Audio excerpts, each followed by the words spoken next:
The game was on, but the volume was low. Just a murmur of statistics and the gentle, rhythmic crack of the bat. A summer sound. A Sunday sound. I was in my chair, the one Eleanor bought me the year I retired. Worn leather, molded to the shape of my back over thousands of afternoons, just like this one. It smelled of old books and polish, and if I closed my eyes, a faint memory of her perfume. I wasn't asleep. My son, Mark, and his wife, Sarah, thought I was asleep. They always assumed I was asleep, or not listening, or not understanding. It was easier for them that way. It made me simpler, a piece of furniture that occasionally needed to be fed or spoken to in a loud, slow voice. They were in the kitchen. The door was open just enough. Sounds carry in this house. It was a good house, built by men who understood acoustics. My father always said you could hear a secret whispered from the pantry all the way up in the master bedroom. He was right. I heard the clink of ice in their glasses, the slide of a bottle of white wine across the granite countertop I'd installed myself, back when my hands were steady. He just won't listen, Mark. Sarah's voice was a sharp little knife. I've told him a dozen times that garden is too much for him. The weeding alone. He's going to fall. I know, Mark sighed. A heavy, put-upon sound. The sigh of a man burdened by a father who refused to become conveniently invisible. He's stubborn. Always has been. I stayed still. My breathing remained slow and even a practiced rhythm from years of waiting. Waiting in jungles for the sound of a snapped twig. Waiting in hospital corridors for a doctor's footsteps. Waiting for my children to see me. It's the house, Sarah said, her voice dropping a little, becoming conspiratorial. This old house is too much for him. It's too big. He can't keep it up. A pause. The refrigerator hummed. It's our turn, you know, she continued, and this was the part that made something in my chest go cold and still. We've waited. We have plans. We could do so much with the equity. Kevin's college isn't going to pay for itself. Kevin was my grandson. He hadn't called me in 6 months. Sarah, not now, Mark mumbled. Then when, Mark? When he's fallen and broken a hip.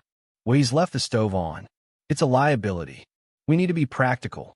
He's living in our inheritance. I heard Mark's chair scrape. He was moving, probably to placate her, to put a hand on her shoulder. Then he said it, the words that changed everything. Look, I get it, but what do you want me to do? He's still here. A beat of silence. And then Sarah laughed. It wasn't a loud laugh. It was a small, dry, dismissive little puff of air. The kind of laugh you use for a joke that's not really a joke. A laugh that says, isn't it absurd that this inconvenience continues to exist? He's still here. As if my existence was a temporary problem. A logistical snag in their 5-year plan. I did not move. My hands, resting on the worn arms of the chair, did not tremble. Not yet. I kept my eyes closed. I listened to the quiet hum of the house around me, the house I built with my own 2 hands, the house where I brought home my bride, the house where I raised my son, the house that was now just equity, an asset. I heard them finish their wine. I heard them rinse their glasses and place them in the dishwasher, a perfunctory tidiness. They came into the living room. Dad, Mark said, his voice softer now. Dad, you awake? I waited a few seconds before stirring, a perfect imitation of a man waking from a deep slumber. I blinked my eyes, opened slowly. Hey, son, I said. My voice was gravelly, just as it should be. We're going to head out, Sarah said, smiling a bright, false smile. She stood a safe distance away, by the door, her purse already on her shoulder. Good to see you looking so rested. Rested? I nodded. You drive safe. We'll call you tomorrow, Mark promised. He didn't meet my eye. He was looking at the television, at the baseball players running on a field of perfect green. I watched them go. I heard the front door click shut. I heard their car start, the engine a familiar German purr that my money had helped pay for. Then there was silence. The game was over. The announcers were signing off. The house was quiet again. I sat in the chair for a long time. The sun dipped below the window frame, and the room filled with the long, deep shadows of evening. He's still here. The words echoed in the silence. They weren't angry words. They were worse. They were practical. They were banal. The casual cruelty of the unintentionally honest. I had spent my life building. I built a family. I built a home. I built a business from nothing but a toolbox my father gave me and a willingness to work until my hands bled. I had served my country in a place no one wanted to be, and I came home and I kept building. I thought I was building a legacy, a foundation. I was wrong. I was building a waiting room, and they were waiting for me to leave it. I pushed myself up from the chair. My knees complained as they always did. A dull ache from a damp jungle half a century ago. But my hands were steady now. Perfectly steady. I walked into the kitchen. Their 2 wine glasses were in the dishwasher, just as I'd heard. Clean. Efficient. I did not make a pot of coffee. I never made a full pot anymore. It was one of the things Sarah always pointed out. See? You can't even finish a pot of coffee. It's wasteful. Tonight I took out a single mug. Eleanor's favorite. It had a small chip on the rim that I could have fixed 100 times, but she said it gave it character. I spooned in the dark grounds. Poured the hot water. The smell of strong, black coffee filled the quiet kitchen. It was a smell of clarity, a smell of mornings, a smell of starting over. I took the mug and walked through my house. Not their house, not their equity, my house. I walked past the photos on the mantelpiece. Mark's graduation, his wedding, the birth of my grandson, Leo. Back then, they had looked at me with something like respect. Or maybe I had just wanted to see it. I went into my workshop. The smell of sawdust and oil and old wood was the truest smell I knew. It was the smell of purpose. I ran my hand over the smooth, cool surface of my workbench. My father had built it. He'd told me, a man's bench is his foundation. Keep it solid. On the wall, hanging on a pegboard, were my tools. Each one in its place. Cleaned, oiled, ready. There was a second, smaller toolbox on a shelf. Red. Brand new. I had been filling it piece by piece for Leo. A good hammer. A set of screwdrivers with solid wooden handles. A level. Tools a man should have. I planned to give it to him when he came to visit. If he came to visit. I looked at the toolbox. Then I looked at my own tools on the wall. The ones that had built this house. The ones that had fixed every broken thing my son had ever brought to me. He's still here. The laugh. That was the part that stuck. The little puff of air. I took my mug of coffee and went to my desk in the small office off the living room. It was an old oak desk, heavy and solid. Like the workbench. A place for doing serious things. I turned on the lamp. The light pooled on the green blotter. I took out a sheet of plain white paper and a pen. A good pen. One that felt heavy in the hand. I didn't write a letter. I didn't write down my feelings. I made a list. It was a short list. 1. Lawyer. 2. Bank. 3. Locksmith. I drank my coffee. It was black and bitter and hot. It tasted like a decision. The next morning, I woke up before the sun. It was a habit from the army that never left. The world is quietest before dawn. You can think clearly. I made another single cup of coffee and sat on the back porch, looking out at the garden Sarah thought was too much for me. The tomatoes were heavy on the vine. The zucchini were almost monstrous. My roses, Eleanor's roses, were in full, shameless bloom. It was not too much for me. It was just enough. At 8 o'clock sharp, I called a number from a business card I'd kept in my wallet for 3 years. It was for a young lawyer, the son of a man I used to play poker with. His name was Mr. Jensen. Jensen Law, a crisp voice answered. I'd like to make an appointment with Mr. Jensen, I said. My name is Frank Miller. Is this regarding an existing case? No, I said. It's about a new one. I got an appointment for that afternoon. I spent the morning in my workshop. I took down the new red toolbox, the one for Leo. I opened it. The tools inside were pristine and used, full of potential. Carefully, one by one, I took each tool out. I wiped them down with a soft cloth, even though they were already clean. The weight of the hammer, the sharp, precise edges of the chisel set. I did not put them back in the red box. I found their proper places on my own pegboard, among my own worn, trusted tools. They looked a little too shiny, a little too new, but they belonged there, with me. Then I took the empty red toolbox, and I put out with the recycling. My phone buzzed. It was a text from Mark. "Call me when you're up." I read it. Then I deleted it. Not replied, deleted. The lawyer's office was in one of those new glass buildings downtown. It smelled of recycled air and expensive leather. It was a place designed to make you feel small and unimportant. Mr. Jensen was younger than I expected. He had a kind face, but sharp eyes. The eyes of a man who listens for a living. "Mr. Miller," he said, shaking my hand, "my father speaks very highly of you." "Your father is a terrible poker player," I said. He smiled, a genuine smile. "He says the same about you." We sat down. He folded his hands on his big, empty desk. "So what can I do for you?" "I have some legal documents I need to change," I said. "My will and my power of attorney." He nodded slowly. He didn't ask why. He just listened. That was worth more than I could say. "Currently," I continued, "my son, Mark Miller, is my sole heir and holds my durable power of attorney for health and finances." "Okay, I want to revoke the power of attorney." Immediately, his eyes didn't flicker. He just made a note on a yellow legal pad. "Understood. And the will? I want to change the beneficiary." "To whom?" This was the part one had thought about all morning standing in my workshop. The house was my legacy, the work of my hands. Sarah was right about one thing. It was an asset, but she was wrong about whose asset it was. "Is it possible," I asked, "to leave my entire estate, including my home, to a charity or a foundation?" Now he looked up. He studied my face for a moment. He was looking for doubt, for anger, for senility. I let him look. I met his gaze. I felt calm, clear. "It's absolutely possible," he said. "You can leave your assets to whomever you wish. We can set up a trust. It's ironclad. It avoids probate and makes your wishes explicit and immediate upon your passing." "A trust," I repeated. The word felt solid, dependable. I like that. "Do you have an organization in mind?"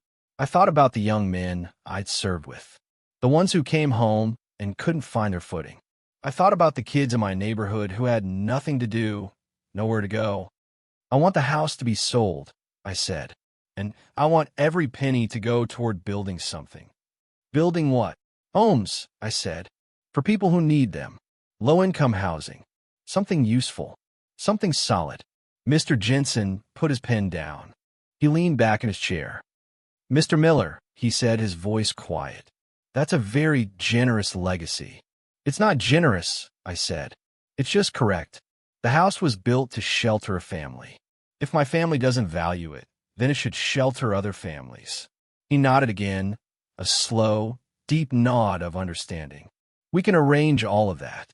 I'll draft the revocation for the power of attorney first. We can have it signed and filed by the end of the day. The trust will take a little longer." "Good," I said. I stood up. I felt lighter than I had in years. As I signed the papers, my hand was as steady as it had been when I had first drawn the plans for my house on a napkin at a diner with Eleanor. A new foundation. When I got home, my phone had 3 missed calls from Mark and another text. "Seriously, Dad, pick up. Sarah is starting to freak out." I deleted them all. The next stop was the bank. It was the same bank where I had opened my first account, depositing the first paycheck from my business. The teller, a young woman named Maria, always greeted me with a smile. "Mr. Miller, how are you today?" "I'm fine, Maria. I need to speak with the manager." The manager's office was smaller than the lawyer's, but the chair was more comfortable. I explained that I wanted to remove my son's name from my checking and savings accounts. He had been on them for convenience, a word Sarah had used, so he could help me pay my bills. The manager looked concerned. "Is everything all right, Mr. Miller? This is a bit unusual." "Everything is fine," I said, my voice even. "I'm just simplifying my finances." He saw the same thing the lawyer had seen in my eyes. The absence of confusion, the presence of decision. He printed the forms. I signed them. As I walked out of the bank, my phone rang again.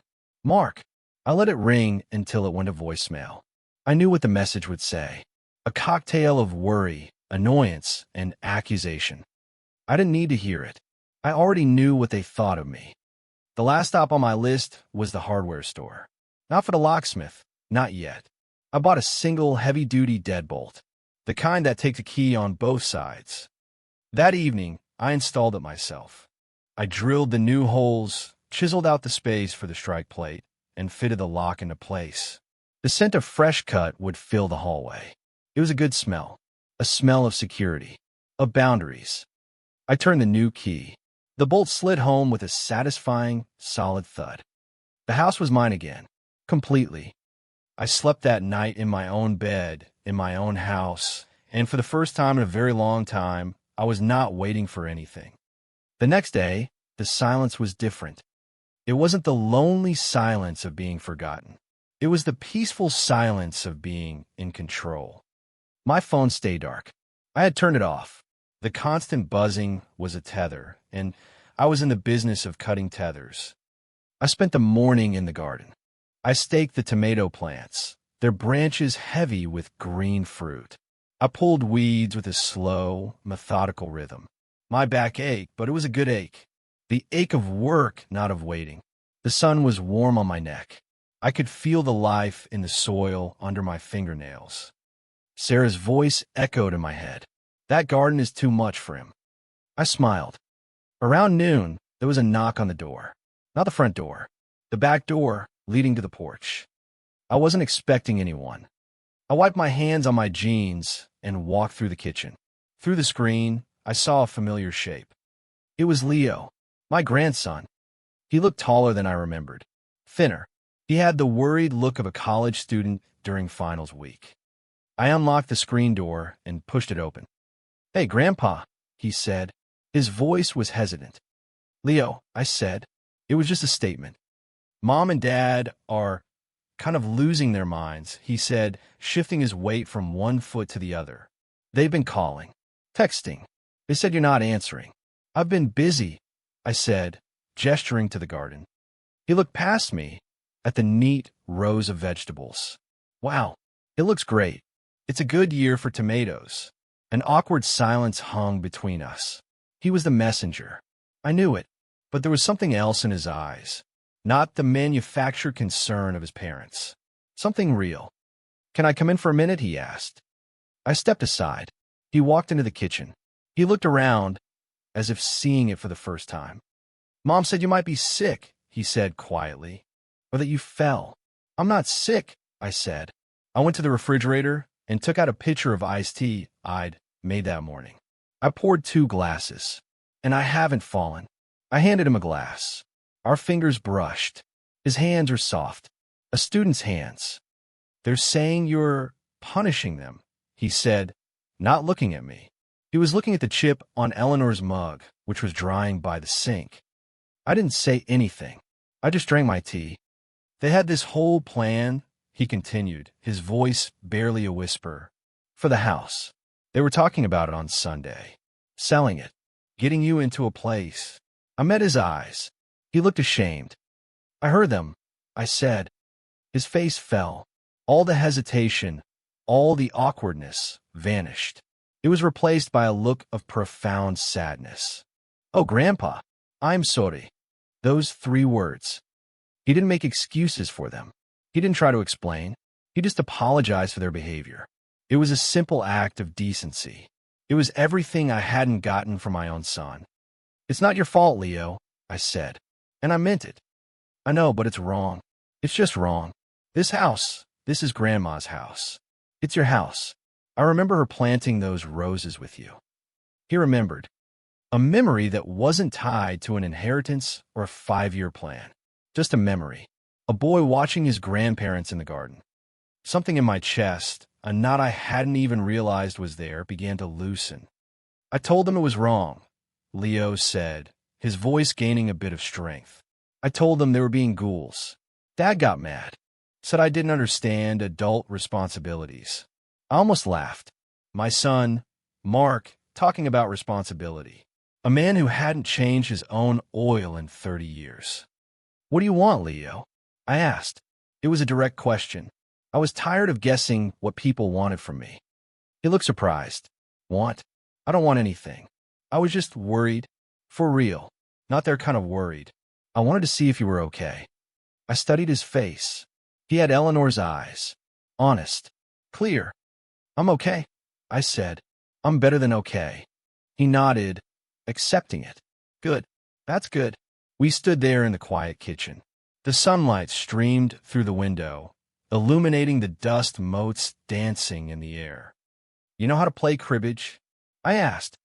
He shook his head. "No, Dad never learned." "Your father never learned a lot of things," I said. I went to the hall closet and pulled out the old wooden board. The pegs were worn smooth from decades of play. "I'll teach you." We sat at the kitchen table for 2 hours. I taught him the rules. The 15 twos, the pairs, the runs. He was a quick study. He had a mind for numbers. He didn't ask about his parents again. He didn't ask about the phone calls. We just played cards. We talked about his classes, about a girl he liked, about the old truck he was trying to keep running. When he was about to leave, he hesitated at the door. "Grandpa," he said, "whatever you're doing, I get it. I think. There's nothing to get," I said. "I'm just living my life." "Yeah," he said, a small smile on his face. "That's what I mean." He left. I watched his beat-up truck rattle down the street until it was gone. I went back inside and put the cribbage board away. The house didn't feel empty. Later that afternoon, my phone, which I had turned back on, rang. It was an unknown number. I almost ignored it, but something made me answer. "Frank Miller," a man's voice asked. "This is he. This is Tom Caldwell from Caldwell Development. I received your name from your attorney, Mr. Jensen. He said you had a property you were interested in selling, with certain stipulations. The next phase had begun." "That's right," I said, my voice steady. "Edo." The developer, Tom Caldwell, came to the house the next day. He was a man my age, with hands that looked like they had seen real work. He wore a suit, but it looked uncomfortable on him. He had the air of a man who would rather be in a dusty pair of boots. He didn't talk about comps or market values when he first arrived. He walked the property with me. He looked at the foundation. He noticed the copper gutters. "You did this work yourself," he said. It wasn't a question. "Most of it," I replied. "They don't build them like this anymore," he said, running a hand along the solid oak doorframe. "Good bones." We sat at the kitchen table, the same place I had taught Leo to play cribbage. He spread a set of preliminary plans out on the table. "Mr. Jensen explained your wishes," Caldwell said. "You want the property to be used for a low-income housing project, specifically for veterans and their families." I had amended my instructions after talking to Leo. It felt right. A legacy of service. "That's the deal," I said. "It's not about the highest bidder. It's about the right 1 inch. My father was in Korea," Caldwell said, looking me in the eye. "He had a hell of a time when he came back. No one wanted to hire him. No one wanted to rent to him. This is personal for me." I believed him. "The house itself would have to come down," he said gently. "The lot is perfect for a multi-unit building. We could build a dozen clean, safe apartments here for people who need a hand up." I looked around the kitchen. I saw Eleanor standing by the stove, humming to the radio. I saw Mark as a boy, doing his homework at this very table. I saw Leo, concentrating on his cards. A house is just a box. It's the life inside it that matters. The life inside this one was over. It was time to make room for new life. "Tearing it down is fine," I said. "But there's one thing. The rose bushes in the back. My wife planted them. I want them moved. To the new building. A community garden." Caldwell nodded without hesitation. "We can do that. We will absolutely do that." He made me an offer. It was fair. It wasn't the fortune that Mark and Sarah had probably imagined, but it was a solid, respectable number. It was enough. "The money," I said, "goes into the trust Mr. Jensen is preparing. All of it." "Understood." We shook hands. His grip was firm. The deal was done. It would take a few weeks for the paperwork to clear. A few weeks to pack up a lifetime. The knocking started that evening. Loud, insistent banging on the front door. Not a polite knock. A demand. I was in my chair, reading a book. I knew who it was. I didn't get up. Dad, I know you're in there. Open the door. It was Mark's voice. Strained. Angry. I turned the page of my book. The banging continued. Then I heard Sarah's voice, sharp and high-pitched. Frank, this is ridiculous. Your phone is off. You're ignoring us. We were worried sick. Worried they were losing control. Worried their asset was acting independently. If you don't open this door, I'm calling the police for a wellness check. Mark shouted. Let him, I thought.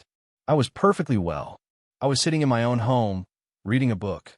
The police would come, see that I was fine, and leave. It would be an inconvenience for them, not for me. I heard them muttering on the porch. Then, footsteps receding. A car door slammed. They drove away.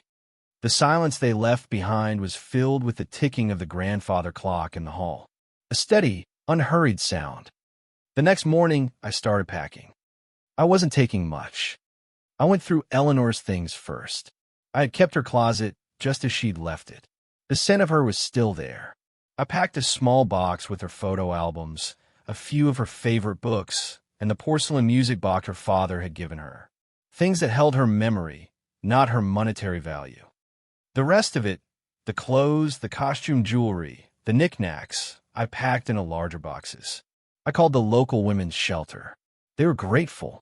They said they would come and pick everything up. I went through my own things. My old army uniform, folded neatly at the bottom of a chest. Medals I hadn't looked at in 50 years. I put them in a box labeled Leo. I packed my tools, each one wrapped in an oiled cloth.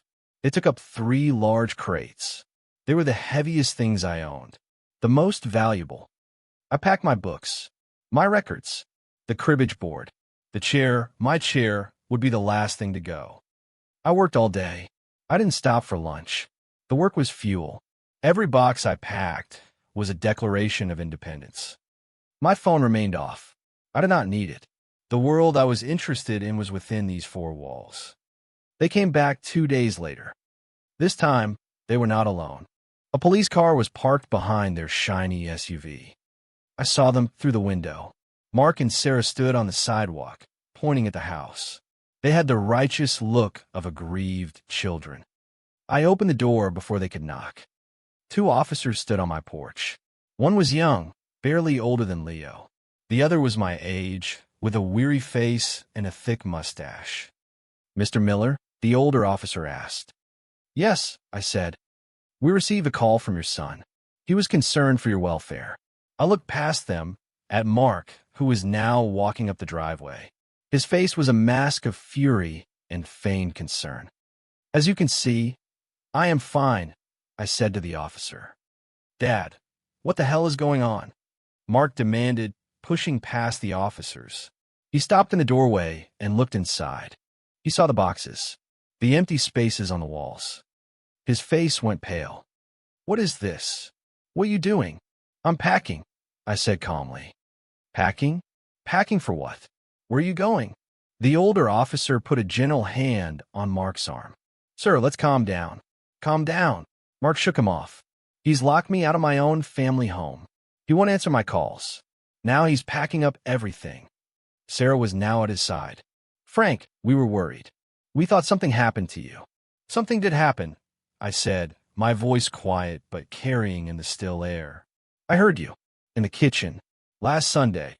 Their faces froze.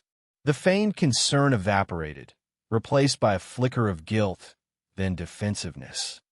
What are you talking about? Sarah said, but her voice lacked conviction. I heard you talking about the house, I continued, looking directly at Mark. About how it was your turn. About how I was still here. Mark's face flushed a deep, mottled red. He couldn't meet my eyes. And then, I said, my gaze shifting to Sarah, I heard you laugh. Silence. Complete, damning silence.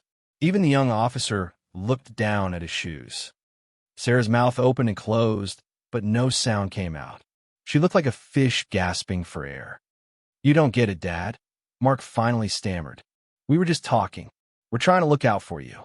This place is too much. You're right, I said. That surprised them. It is too much, I continued. It's too much house for one man. So I sold it. The color drained from Mark's face. Sarah let out a small, strangled gasp. You what? Mark whispered. I sold it, I repeated. I felt no triumph. No anger. Just a profound sense of peace. To a developer, they're going to tear it down and build apartments for veterans. Mark stared at me, his mouth agape. He looked from me to the boxes, to the empty walls. The numbers were spinning in his head. The equity, the inheritance, vanishing into dust. You can't, he said, his voice cracking. You can't do that. It's our house. It's my inheritance. No, I said, and my voice was as solid as the foundation beneath my feet. It was never your house. It was my house. You were just waiting for me to die so you could cash it in. The waiting is over. The older officer cleared his throat. Mr. Miller, are you sound mind? Are you being coerced in any way? I am of perfectly sound mind. Officer, I said, turning to him. And the only coercion I've felt in the last 10 years has been from my son and his wife, who have been trying to manage my life into a neat little box so they can get their hands on my property. The officer looked at Mark and Sarah. Their faces, stripped of their masks, were ugly with greed and shock. He nodded slowly. Folks, he said to them, this is a civil matter. It's his property. He seems fine. I think you need to leave. But, Sarah sputtered. Leave, I said. It was not a request. I looked at my son, at the man he had become. I saw no remorse in his eyes, only the panicked fury of a man who has been cheated out of something he believed was his by right. I stepped back into the house, and I closed the door. I did not slam it. I just closed it. The new deadbolt clicked shut with a quiet finality. I leaned against the door for a moment. I could hear their raised voices outside, then the weary tone of the officer, then the slam of a car door again. Then silence. I walked back to my chair, sat down, and picked up my book. But I didn't read. I just listened to the ticking of the clock. The closing was in 2 weeks. I found a small, clean apartment on the other side of town. It was near a park and had a balcony big enough for a few tomato plants. It was on the 3rd floor. No garden to be too much for me. Leo helped me move. He didn't ask questions. He just showed up with his beat-up truck and a couple of his friends. They were good kids, strong backs, and respectful mouths. They moved my chair, my books, my tools. They handled the box of Eleanor's things with a gentleness that made my throat tight. Mark and Sarah did not try to contact me again. The silence from their end was absolute. I imagined there were frantic calls to lawyers, but Mr. Jensen had assured me the trust and the sale were ironclad. My decision was final. The last day in the house was strange. The rooms were empty. They echoed. The floors were clean. The walls were bare. It was no longer a home. It was just a building, a shell. The moving truck had taken the last of my things. Only my chair remained, sitting in the middle of the empty living room. Leo was with me. You ready to go, Grandpa? He asked softly. I looked out the big picture window at the backyard. A crew from Caldwell's company was there, carefully digging up Eleanor's rose bushes. They wrapped the root balls in burlap with a care that surprised me. Caldwell was a man of his word. Almost, I said. I walked through the house one last time. I ran my hand along the workbench in the empty garage. I stood in the doorway of what used to be Mark's bedroom. It was just a box of memories, and I had packed up the ones I wanted to keep. I went back to the living room and sat in my chair. Grandpa, Leo said, a note of concern in his voice. Just a minute, son, I said. I closed my eyes. I could hear the sound of the house, the creak of the floorboards, the sigh of the wind in the eaves. I could smell the faint scent of sawdust and roses and a lifetime of Sunday dinners. I said goodbye, not to the house, but to the man I had been in it, the man who waited, the man who accepted invisibility as his due, the man who quietly endured the casual cruelty of his own family. He was staying here. He would be torn down with the walls. I opened my eyes. Okay, I said. Let's go. Leo and his friends loaded the chair onto the truck. I took one last look, then walked out the front door and did not look back. My new apartment was small, but the light was good. I arranged my few possessions with care. My books on the shelves. My tools in a sturdy cabinet in the spare bedroom, which I had already designated as my new workshop. Eleanor's picture on the nightstand. I put my chair by the window that overlooked the park. It felt right. The first few weeks were quiet. I established a new routine. Coffee on the balcony in the morning. A walk in the park. An afternoon spent tinkering with a small project, refinishing an old table I'd found, building a birdhouse. I didn't have a television. I bought a new radio and found a station that played the old country and rock and roll I liked. The music filled the quiet apartment. Leo came by once a week. We'd play cribbage or he'd tell me about his classes. Sometimes he'd bring his laundry. I didn't mind. It felt normal. One day, he brought me a letter. It came to my address, he said, looking uncomfortable. Mom must have found it. It's from Dad. It was a plain white envelope. My name was written on the front in Mark's familiar, messy script. I took it. Thank you, Leo. He lingered, waiting to see what I would do. I put the letter on the kitchen counter, unopened. You gonna read it? He asked. Eventually, I said, I'm gonna make some coffee first. You want a cup? He understood. He dropped the subject. We played 2 games of cribbage. I skunked him both times. After he left, I sat in my chair and looked at the letter. For a moment, I was tempted to just throw it away, to delete it like I had deleted his texts and voicemails. But a letter was different. It took effort. It took thought. It couldn't be dashed off in a fit of anger. I opened it. The pages were filled with his handwriting. It was long. I read it slowly. It was a rambling, messy, angry, and profoundly sad letter. He wrote about his anger, about how I had betrayed him, how I had stolen his birthright. The first few pages were filled with accusations and self-pity, the words of a spoiled child. But then the tone shifted. He wrote about the house, about his memories there, learning to ride a bike in the driveway, his mother teaching him to cook in the kitchen. He wrote about things I had forgotten he remembered. He wrote that he had driven by the old lot, but the house was gone, just a flat patch of dirt.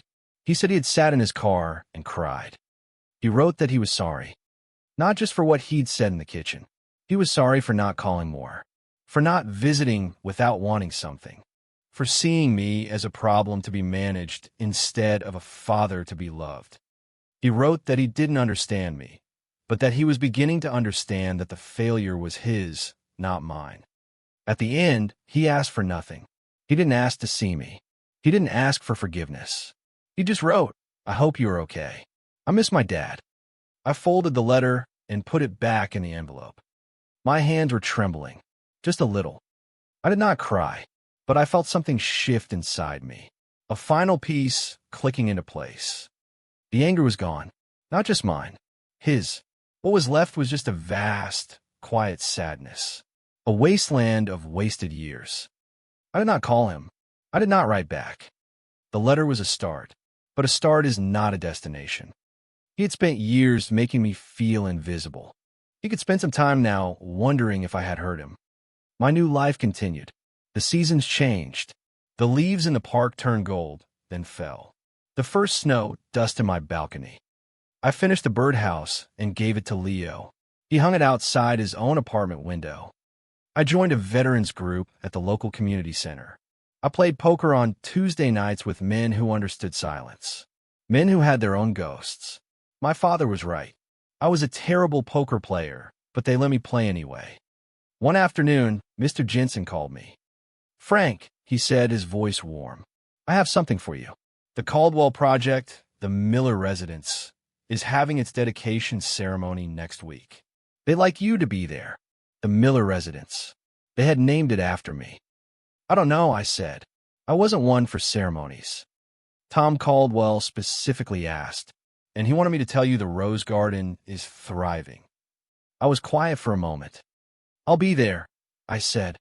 The day of the dedication was cold and bright. The new building stood where my house used to be. It was a handsome brick building.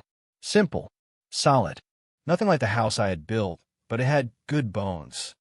There was a small crowd, a few local politicians, some people from the VFW, and the new residents. Young families, mostly, men and women with military haircuts and tired eyes, holding the hands of small children. I stood at the back of the crowd. I didn't want to be noticed.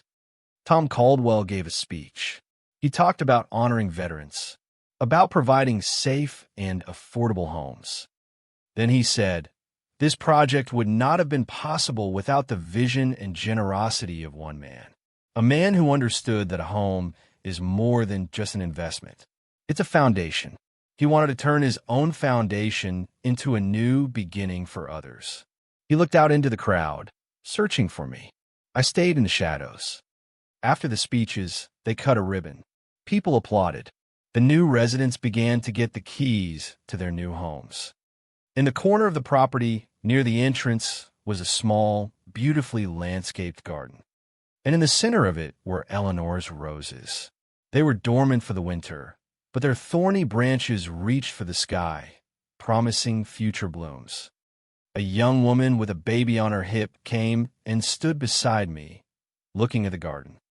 "They're beautiful, aren't they?" she said. "They told us the man who gave the land insisted they save the roses. Said they belonged to his wife. She loved roses," I said, my voice thick. The woman smiled at me, a kind, open smile. "Well, we'll take good care of them for her." I saw Leo then. He was standing by his truck, giving me my space.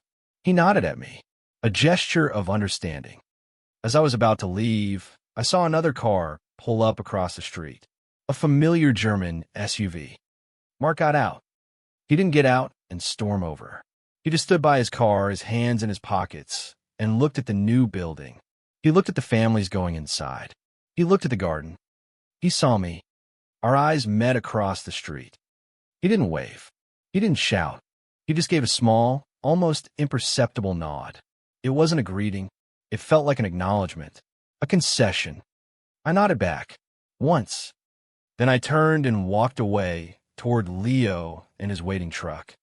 The letter from my son still sits on my kitchen counter. I read it sometimes.